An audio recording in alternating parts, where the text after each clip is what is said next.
اور پھر جو ہے وہ پوری ہو جائے پھر دوسری سب شروع کریں. اس لیے کہ جب تک ہم اپنی شریعت کو سامنے نہیں رکھیں گے تب تک ہم منزل تک نہیں پہنچ سکتے. ہماری شریعت ہے، اس میں پیروی ہے حضور صلی اللہ علیہ وسلم کی. مسجد نبوی کے اندر ہم دیکھتے رہتے ہیں کہ پہلی صف مکمل بھر جاتی ہے، پھر دوسری صف مکمل بھر جاتی ہے. یہ نہیں کہ تھوڑی جگہ ہے، یہ نا پٹاپٹ پٹاپٹ پٹاپٹ. اور علماء نے لکھا ہے کہ جو آدمی پیچھے رہتا ہے تو اللہ بھی اس کو پیچھے کر دیتا ہے. دین کے کام میں آدمی آگے بڑھے، عمل میں آدمی آگے بڑھے، قرآن پڑھنے میں آدمی آگے بڑھے، تسبیح پڑھنے میں آدمی آگے بڑھے. کاروبار میں کیسے ہم آگے بڑھتے ہیں؟ جو تدبیر اپنا کاروبار پھیلانے کی سوچتے ہو وہی تدبیر اپنا دین پھیلانے کی سوچو. یہ عام طور سے بات سمجھاتا ہوں میں. ہر آدمی اپنا کاروبار پھیلانے کی تدبیر سوچتا ہے نا، رنگ ایسا ہونا چاہیے، کلر ایسا ہونا چاہیے، مونوگرام ایسا ہونا چاہیے، کوالٹی ایسی ہونی چاہیے، ہر آدمی سوچتا ہے. وہی تدبیر ہم ہمارا دین پھیلانے کی سوچیں، کیونکہ کاروبار تو موت پر ختم ہو جائے گا، چھوٹ جائے گا، اور یہ دین جو ہے چھوٹے گا نہیں. وفادار کون ہے؟ یہ کہ دین یہ وفادار، قرآن یہ وفادار، حضور صلی اللہ علیہ وسلم کی سنت ہے یہ وفادار. یہ آدمی کے ساتھ قبر میں بھی رہے گی، یہ آدمی کے ساتھ حشر کا میدان میں بھی رہے گی، اور آدمی کا ہاتھ پکڑ کر جنت میں داخل کرا دے گی. اسی لیے کہتے ہیں کہ قرآن سے تعلق رکھو، اللہ کا دسترخوان ہے، قرآن بہت پڑھو. ہم نے الحمدللہ وہاں مدینہ منورہ میں دیکھتا ہوں ہمارے پڑوس میں رہتے ایک نابینا ہے، وہاں سے وہ پیدل آتے ہیں مسجد نبوی، اپنے ایسا کھٹ کھٹ کرتے کرتے، اور مسجد نبوی میں داخل ہوتے ہی ٹھنڈک ہوتی ہے مسجد نبوی کے اندر، اور وہ گرمی میں آتے ہیں بیچارے. اور پھر ان کا جو نابینا ہے تو ان کی جگہ پر جا کر وہ خود جا کے بیٹھ جاتے ہیں، اور ان کا جو نابینا لوگوں کو قرآن ہوتا ہے وہ قرآن کھول کے بیٹھ کر، آپ جب کھولتے ہیں قرآن تو زور سے کہتے ہیں الحمدللہ رب العالمین، اللہ کا خط میرے ہاتھ میں آ گیا، کہ اللہ کا خط ہے میرے ہاتھ میں آ گیا، اللہ کا شکر ہے. آج اللہ نے ہمیں آنکھیں دی ہے، اللہ نے پاؤں دیے ہیں، اللہ نے ہمیں جو گاڑیاں دی ہیں، سہولتیں دی ہیں، لیکن ہم اس کی قدر نہیں کرتے. قدر کب ہوگی؟ مرنے کے بعد. کیا کھویا؟ موت کا آنا یقینی ہے، دنیا کو چھوڑنا یقینی ہے، اس کی تیاری کا یہ وقت ہے. قرآن میں ایک ہی جملہ کہا فاستبقوا الخیرات، نیکی کے کام میں آگے بڑھو. جو نیکی کا کام ہے اس میں آدمی آگے بڑھے، پڑھنے میں، پڑھانے میں، دعا مانگنے میں. کسی جگہ کوئی مسجد بن رہی ہے، ہسپتال بن رہا ہے، اللہ نے مال دیا ہے تو مال دینے میں آگے بڑھو. بھی اللہ نے مال دیا ہے لیکن دل نہیں دیا، آدمی خرچ نہیں کرتا، کوئی بات نہیں، کم سے کم دعا تو کر سکتے ہو. کہ سب سے زیادہ بخیل کون ہے؟ جو دعا میں بھی بخیلی کرے.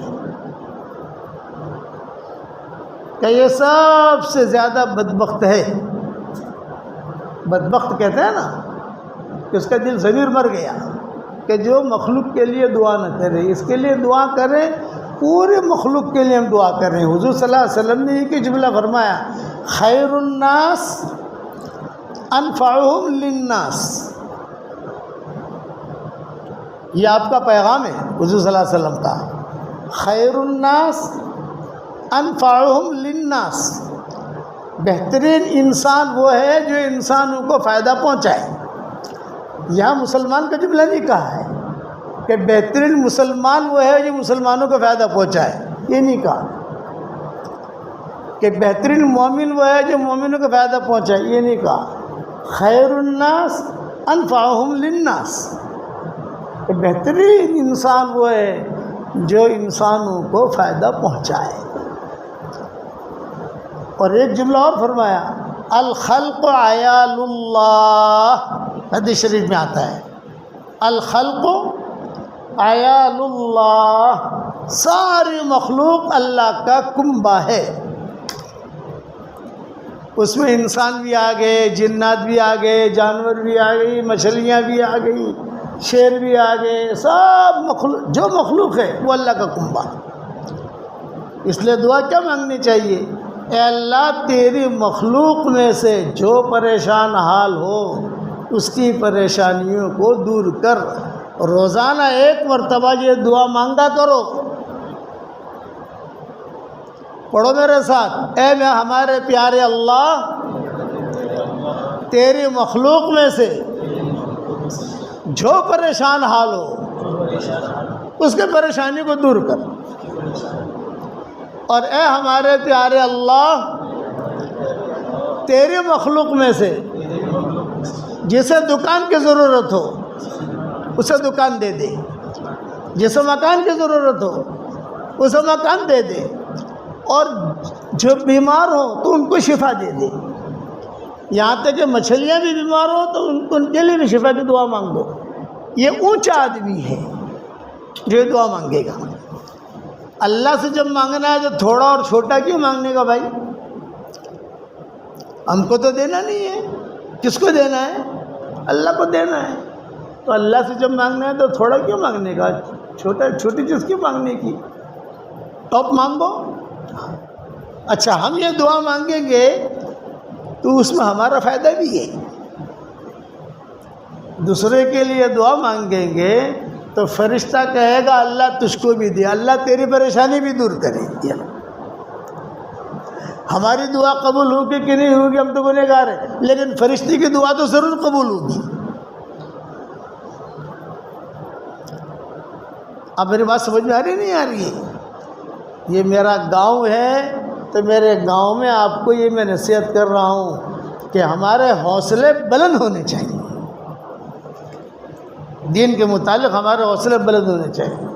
ساری مخلوق کے لیے دعا مانگو، سب کے لیے، تو فرشتہ کہے گا اللہ تجھ کو بھی دے، اللہ تجھ کو بھی دے، اللہ تجھ کو بھی دے، اللہ تجھ کو بھی دے۔ ہاں ہمارے والد صاحب رحمۃ اللہ علیہ وہ ہم سے کہا کرتے تھے، جو ہماری بہنیں بڑی ہوئی، رشتوں کا مسئلہ آیا تو ابا کہتے تھے دیکھو یونس، بچیوں کے رشتے کا مسئلہ ہے، یہ دیکھو اپنے خاندان میں کون سی لڑکی ہے جس کا رشتے کا مسئلہ ہے، یہ ابا کہتے تھے، سمجھانے کا ڈھنگ تھا ان کا۔ تو کہا فلاں فلاں فلاں، تو بولے پہلے اپنے لیے دعا مانگنے کی، پھر ان کے لیے بھی دعا مانگنے کی، ان کے لیے دعا مانگیں گے تو ان کا بھی فائدہ ہو جائے گا، اور فرشتہ ہمارے لیے بھی آمین کہے گا، اپنا بھی کام ہو جائے گا۔ اسی لیے ابراہیم علیہ السلام نے کیا دعا مانگی؟ ربنا اغفر لی، پہلے اپنے لیے دعا مانگی کہ اللہ مجھے معاف کر دے، بعد میں اپنے ماں باپ کے لیے دعا مانگی، وَلِوَالِدَيَّ، ماں باپ آ گئے، بعد میں وَلِلْمُؤْمِنِينَ یوم یقوم الحساب، کہ مغفرت تو مومنین کی ہوگی، مومنات کی ہوگی، بے ایمان جو ہے ان کی تو مغفرت کا سوال ہی نہیں ہے، لیکن ایمان نہیں ہے ان کے پاس۔ اس لیے دعائیں اگر مانگنی ہے چپکے چپکے اور کامیابیوں تک پہنچنا ہے تو کیا کرنا پڑے گا آپ کو اور ہم کو؟ سب کے لیے دعا مانگو، ہر فرض نماز کے بعد اللہ تیری مخلوق میں سے جو پریشان حال ہو اس کی پریشانی کو دور کر، جو بیمار ہو تو اس کو شفا دے، جسے جو ضرورت ہے وہ دے، تو فرشتہ کہے گا اللہ پاک اس کو بھی دے دے، اس کو بھی دے دے، اس کو بھی، اپنا کام بن جائے گا۔ بخیل نہیں بننا دعا کے اندر۔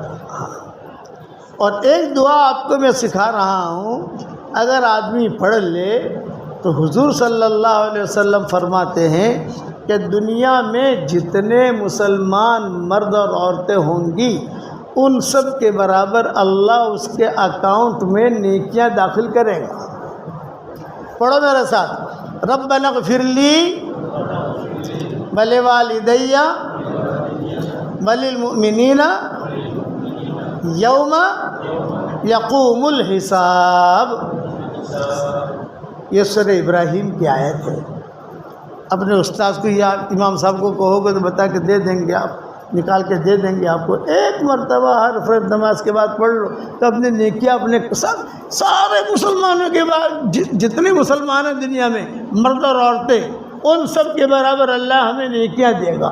روایتوں میں آتا ہے، ہماری جو بھی کتاب چھپتی ہے، پانی دینا بھی، ہماری جو بھی کتاب چھپتی ہے ہم اس کے اندر سب سے پہلے یہ دعا ڈال دیتے ہیں کہ مسلمان ایک مرتبہ تو پڑھ لے، کم سے کم پڑھو گے انشاءاللہ بھائی؟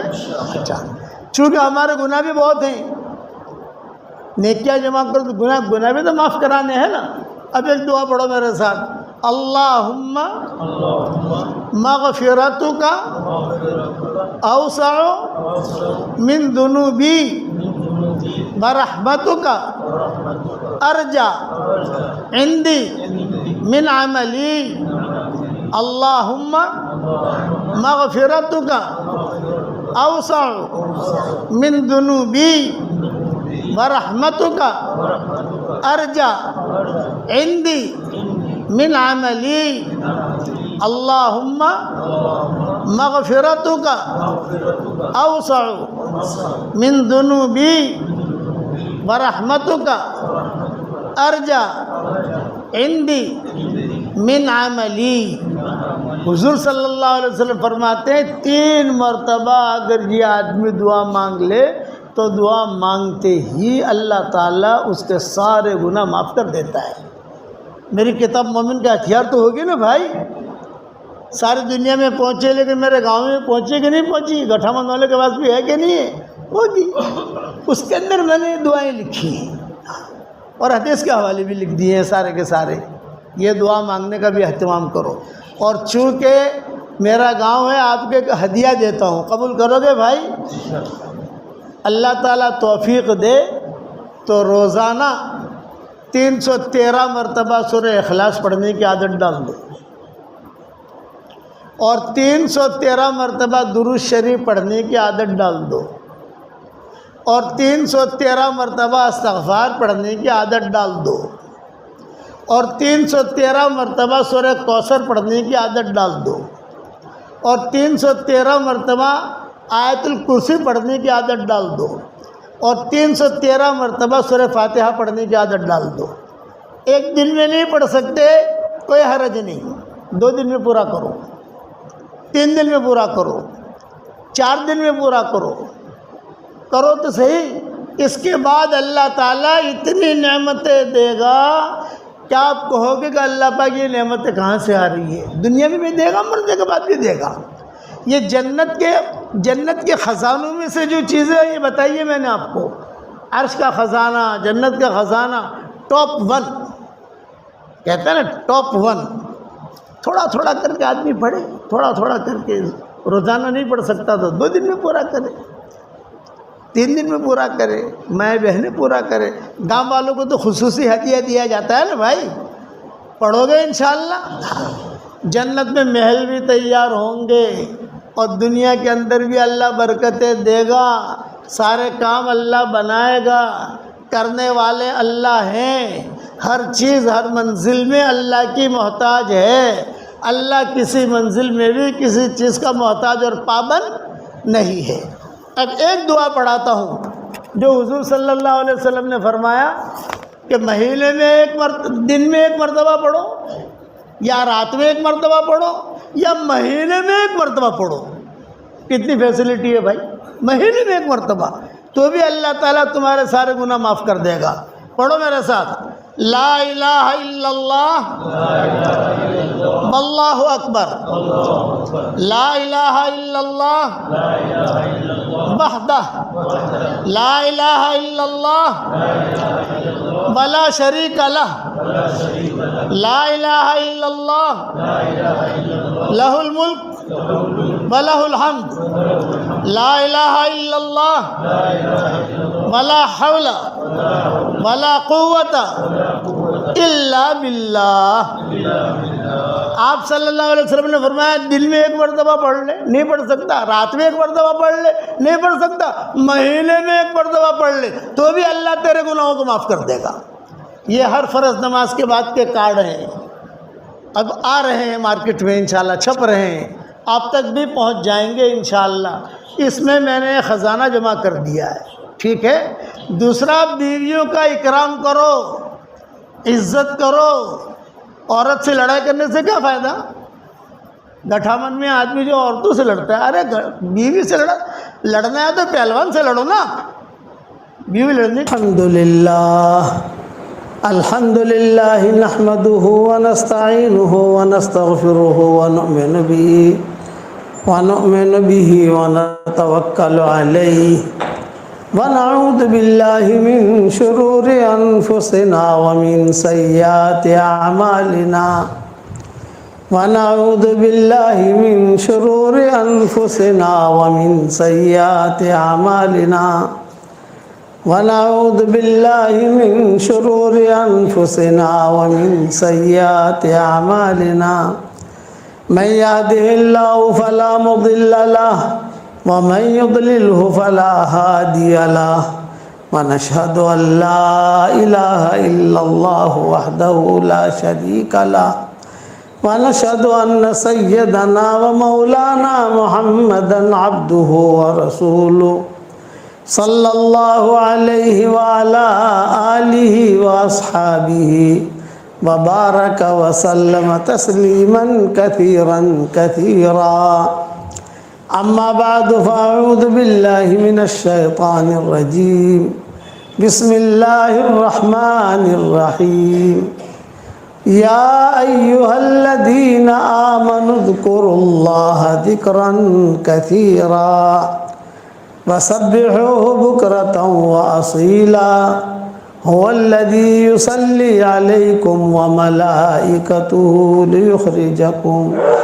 ليخرجكم من الظلمات إلى النور وكان بالمؤمنين رحيما تحيتهم يوم يلقونه سلام وأعد لهم أجرا كريما يا أيها النبي إنا أرسلناك شاهدا ومبشرا ونذيرا وداعيا إلى الله بإذنه وسراجا منيرا وبشر المؤمنين بأن لهم من الله فضلا كبيرا ولا تطع الكافرين والمنافقين ودع أذاهم وتوکل علی اللہ وکفى باللہ وکیلا۔ صدق اللہ العظیم۔ قابل احترام بھائیوں، دوستوں، بزرگوں، پیدل حج کرنا یہ بہت آسان ہے۔ پیدل جماعت میں سال لگانا یہ بہت آسان ہے۔ عمرہ کرنا یہ بہت آسان ہے۔ مسجد بنانا یہ بھی بہت آسان ہے۔ مدرسے بنانا یہ بھی بہت آسان ہے۔ پڑھنا پڑھانا، بیان کرنا، گشت کرنا یہ چیزیں آسان ہیں، لیکن اپنے دل کو صاف رکھنا یہ بہت مشکل ہے۔ گھر جا کر اسے سوچنا میں نے کیا کہا ہے۔ جب تنہائی میں آپ جاؤ نا گھر، بالکل ذہن فارغ ہو، تو سوچنا کہ مولوی صاحب نے کیا بات کہہ دی یار۔ یہ ہمارے سارے دین کے جتنے معاملات ہیں وہ آسان ہیں، کوئی مشکل نہیں ہے۔ مسجد بنانا بھی آسان ہے۔ پیدل جماعت میں زیادہ سے زیادہ آدمی سال لگائے گا، کتنا لگائے گا؟ 3 چلے لگاتے ہیں، 7 چلے لگاتے ہیں، پڑوس میں 7 چلے لگاتے ہیں۔ لیکن دل صاف رکھنا یہ بہت مشکل ہے۔ اس لیے اللہ کا جو معاملہ ہوتا ہے وہ دل کی صفائی کے ساتھ ہوتا ہے۔ یعلم اللہ فی قلوبکم خیرا یؤتکم خیرا، تمہارے دلوں میں خیر ہوگی تو ہم تم کو خیر دیں گے۔ بیوی بھی سوئی ہوئی ہے، شوہر بھی سویا ہوا ہے، اور دونوں کے دلوں کے اندر کچرا بھرا ہوا ہے، کہاں سے اللہ کی مدد آئے گی؟ کہ صاحب ہم مسجد میں نماز بھی پڑھ رہے ہیں اور ہمارے دل جو ہے تحسبهم جميعا وقلوبهم شتى، یہ قرآن میں ہے، تحسبهم جميعا وقلوبهم شتى، ان کو سب کو دیکھیں گے آپ کے بالکل جو ہے ایسے اچھے طریقے سے بیٹھے ہوئے ہیں، نماز پڑھ رہے ہیں، سب پڑھ رہے ہیں، لیکن دلوں کے اندر اختلاف ہے، کس کے دل میں کیا، کس کے دل میں کیا، کس کے دل میں کیا۔ تو اللہ کا جو معاملہ ہوتا ہے وہ دل کے ساتھ ہوتا ہے، اسی لیے حدیث شریف میں آتا ہے کہ اللہ تعالیٰ تمہاری صورتوں کو نہیں دیکھتا، کہ تمہارے مال کو بھی نہیں دیکھتا کتنا مال ہے، لیکن ڈائریکٹ اللہ کی نگاہ انسان کے دل پر جاتی ہے۔ دل میں اگر گند بھری ہوئی ہے تو کوئی عبادت قبول نہیں ہوگی، اور دل صاف ہے تو عبادت بھی قبول ہوگی، دعا بھی قبول ہوگی۔ عشاء کی نماز ہم نے پڑھی اور دل کے اندر کچرا بھرا ہوا ہے، کسی کے بارے میں حسد ہے، کسی کے بارے میں بدگمانی ہے، کسی کے بارے میں کیا ہے، کسی کے بارے میں کیا ہے، تو کیا کہتے ہیں کہ نیکیاں مل جائیں گی، فرشتہ کیا لکھے گا کہ اس نے عشاء کی نماز پڑھ لی، فرض ادا ہو گیا، لیکن اس نماز پر جو نتیجہ نکلتا ہے وہ نہیں نکلے گا،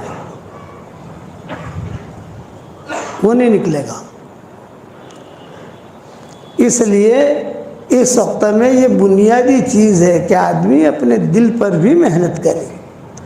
ظاہری نماز ہماری اچھی ہو، ہم فکر کرتے نہیں کرتے، رکوع برابر ہو، سجدہ برابر ہو، کپڑے ذرا پاک صاف ہوں، خوشبو ہو، خوش و خضو کے ساتھ نماز پڑھیں۔ اس سے زیادہ ضروری ہے کہ آدمی کا دل جو ہے صاف ہونا چاہیے۔ جس کے دل صاف ہوتے ہیں اس کو ہوائیں بھی سلام کرتی ہیں، اور جس کے دل میں کچرا ہوتا ہے تو خیر آ کر بھی چلی جاتی ہے، دروازے پر آئے گی خیر، لیکن دیکھے گا کہ ہاں ان کے دل کے اندر کچرا ہے تو خیر نکل جائے گی۔ کسی زمانے میں افغانستان میں حالات آئے تھے، آج سے 600-700 سال پہلے کا ایک قصہ ہے۔ زلزلے آئے، عام طور سے جہاں پہاڑ ہوتے ہیں وہاں زلزلے نہیں آتے، عام طور سے یہ اللہ کا نظام ہے کہ وہاں زلزلے کم آتے ہیں، جہاں پہاڑ زیادہ ہوں قریب وہاں زلزلے کم آتے ہیں۔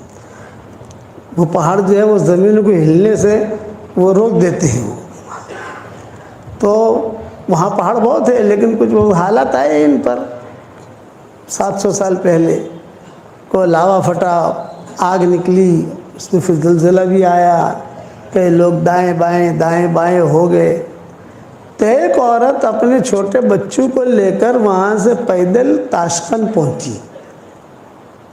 یہ سب بارڈریں ملی ہوئی ہیں، تاجکستان، ازبکستان، تاشقند، سمرقند، بخارا، ترمیز، نسائی، امام نسائی جہاں کے تھے، یہ ساری بارڈریں جو ہیں ملتی ہیں۔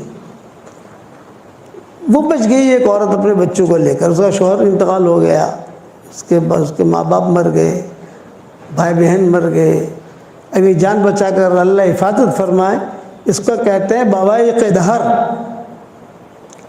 زمانے کا الٹ پھیر، کہ بیٹھا بیٹھا آدمی ہے اور اچانک جو حال آ گیا، اللہ حفاظت فرمایا۔ اس لیے حدیث میں دعا منگوائی کہ اللہم انی اعوذ بک من شر بوائق الدہر، اے اللہ زمانے کے الٹ پھیر سے تو میری حفاظت فرمانا۔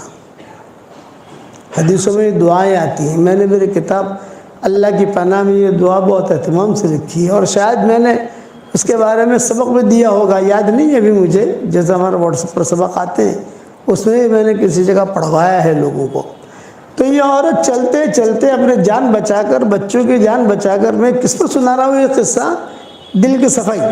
میرے والد صاحب رحمۃ اللہ علیہ فرماتے تھے کہ ایک مشرک ہے، اگر اس کا بھی دل صاف ہوگا نا تو سب سے پہلے اللہ اس کو ہدایت دے دے گا۔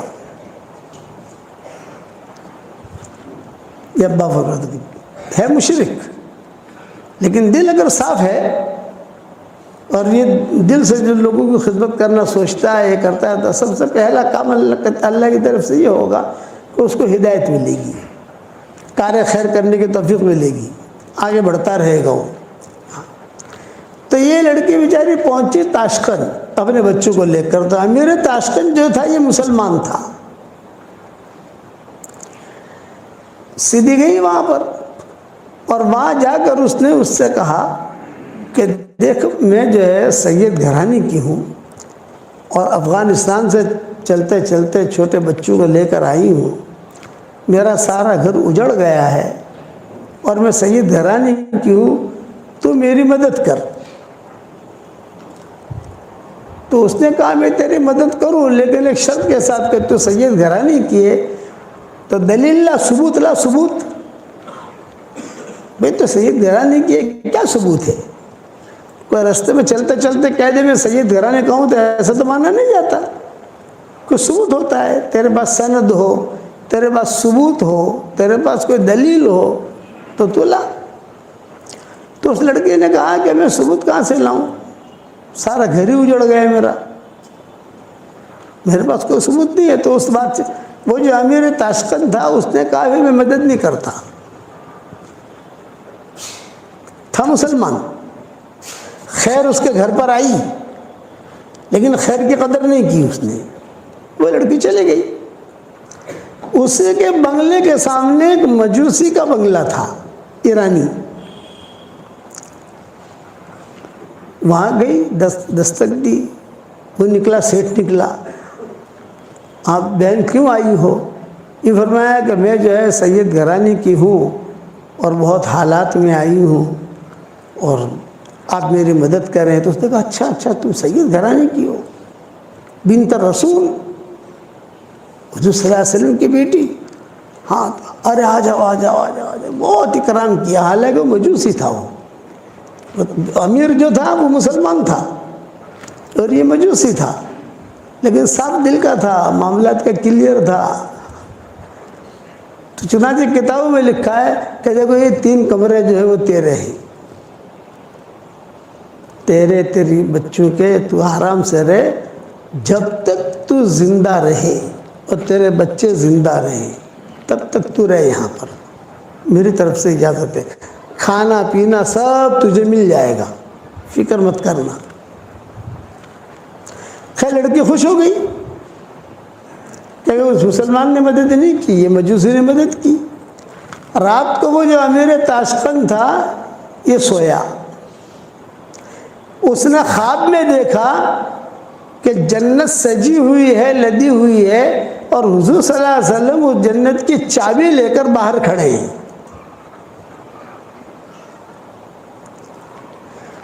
تو یہ امیر تاشقند جو مسلمان تھے گئے، کہا السلام علیکم یا رسول اللہ۔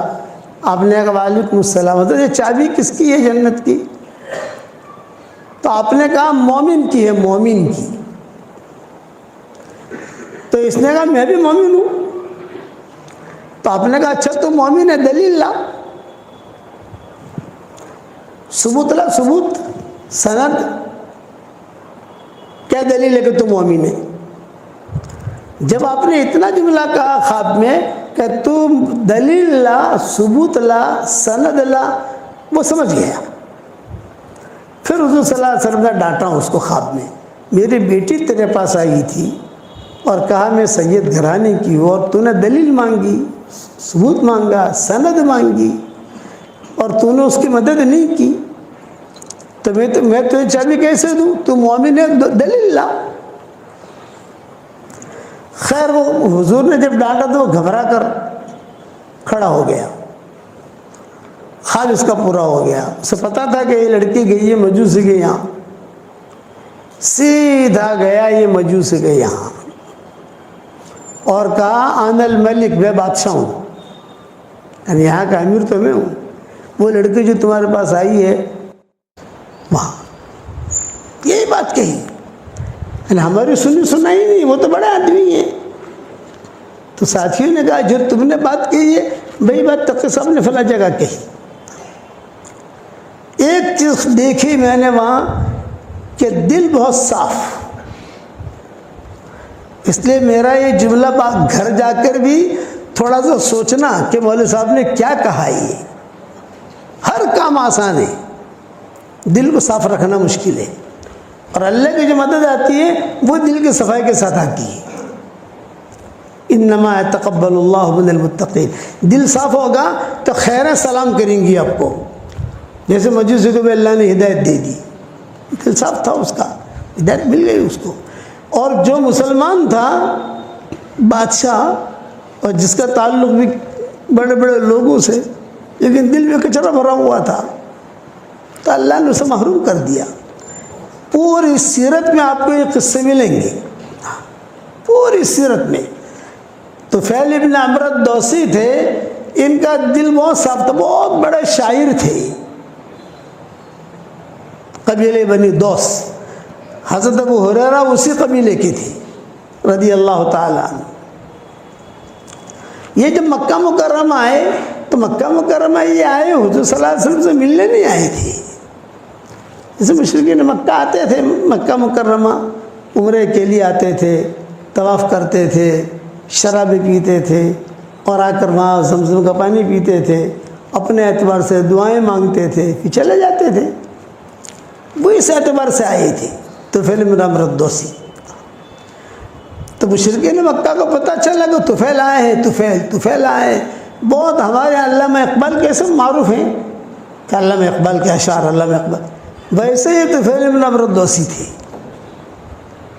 عربوں میں اچھے اچھے اشعار پڑھتے تھے تو لوگ جو ہے وہ جھوم جاتے تھے. بڑے بڑے اچھے اشعار پڑھے، بہت اچھے اشعار پڑھے، اور پڑھو اور پڑھو اور پڑھو.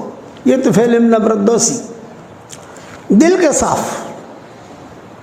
دل میں کوئی کچرا نہیں.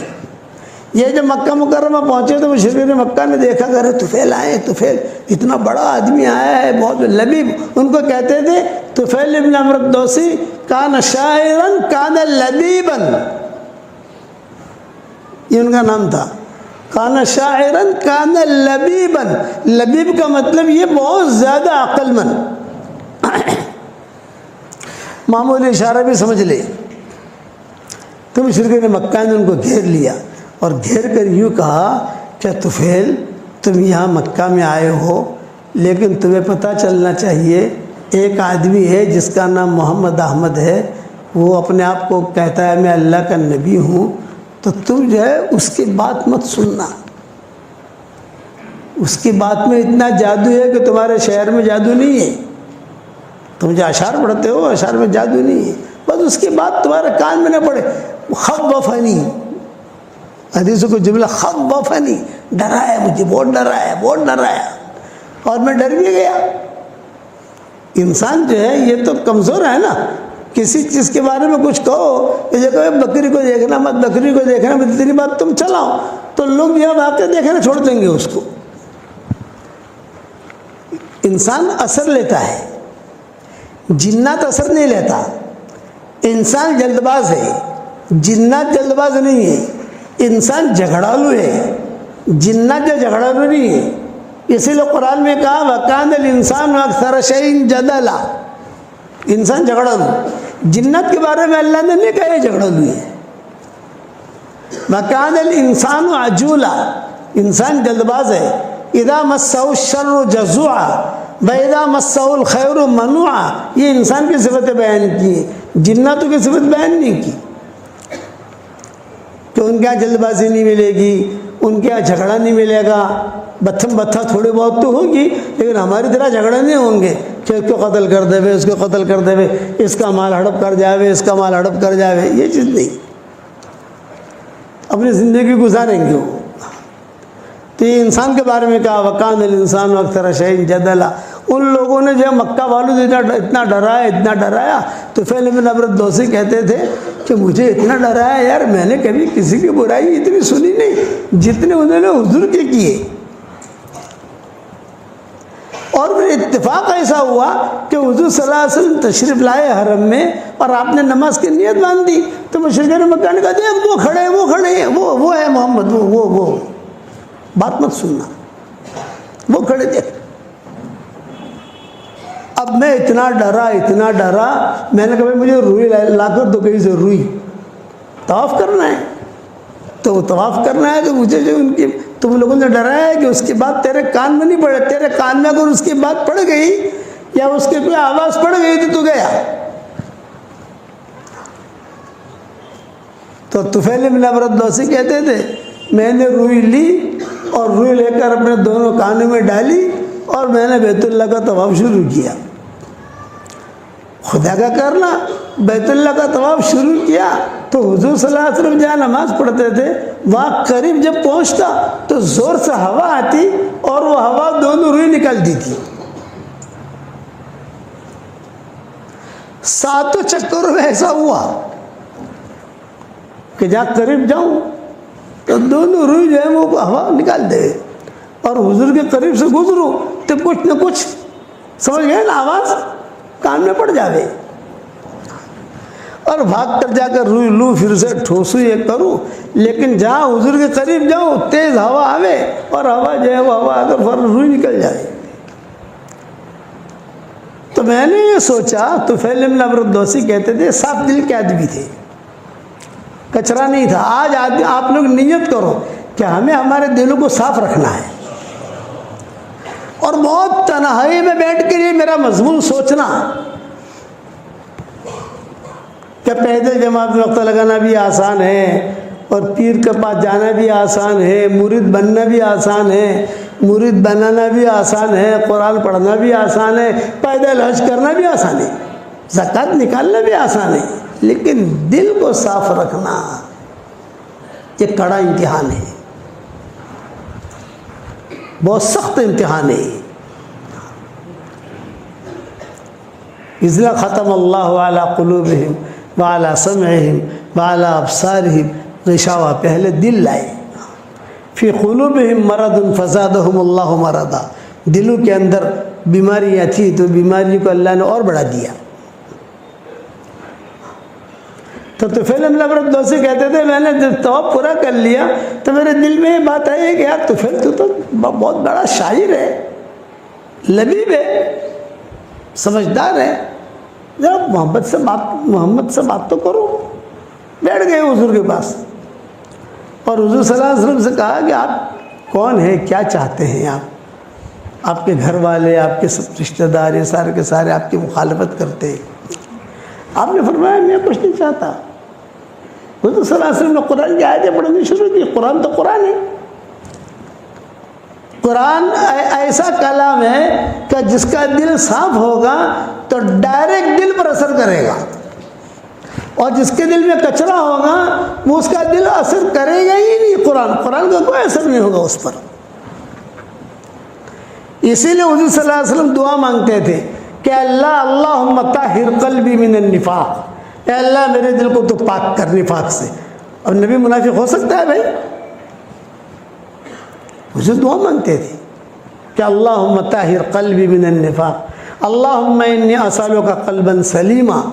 آپ نے فرمایا جب لوگ مال بہت جمع کریں نا، یہ صحیح حدیثوں میں آتا ہے، صورت میں آج کل مال بہت آ رہا ہے نا بھائی، ارے ہاں تو کہو یار، کتنا ہم کو بھی تو انداز لگتا ہے، ہم گلی میں داخل ہوتے ہیں سمجھ جاتے ہیں کتنا اوپر جا رہا ہے کتنا نیچے آ رہا ہے، ساری دنیا میں جاتے ہیں۔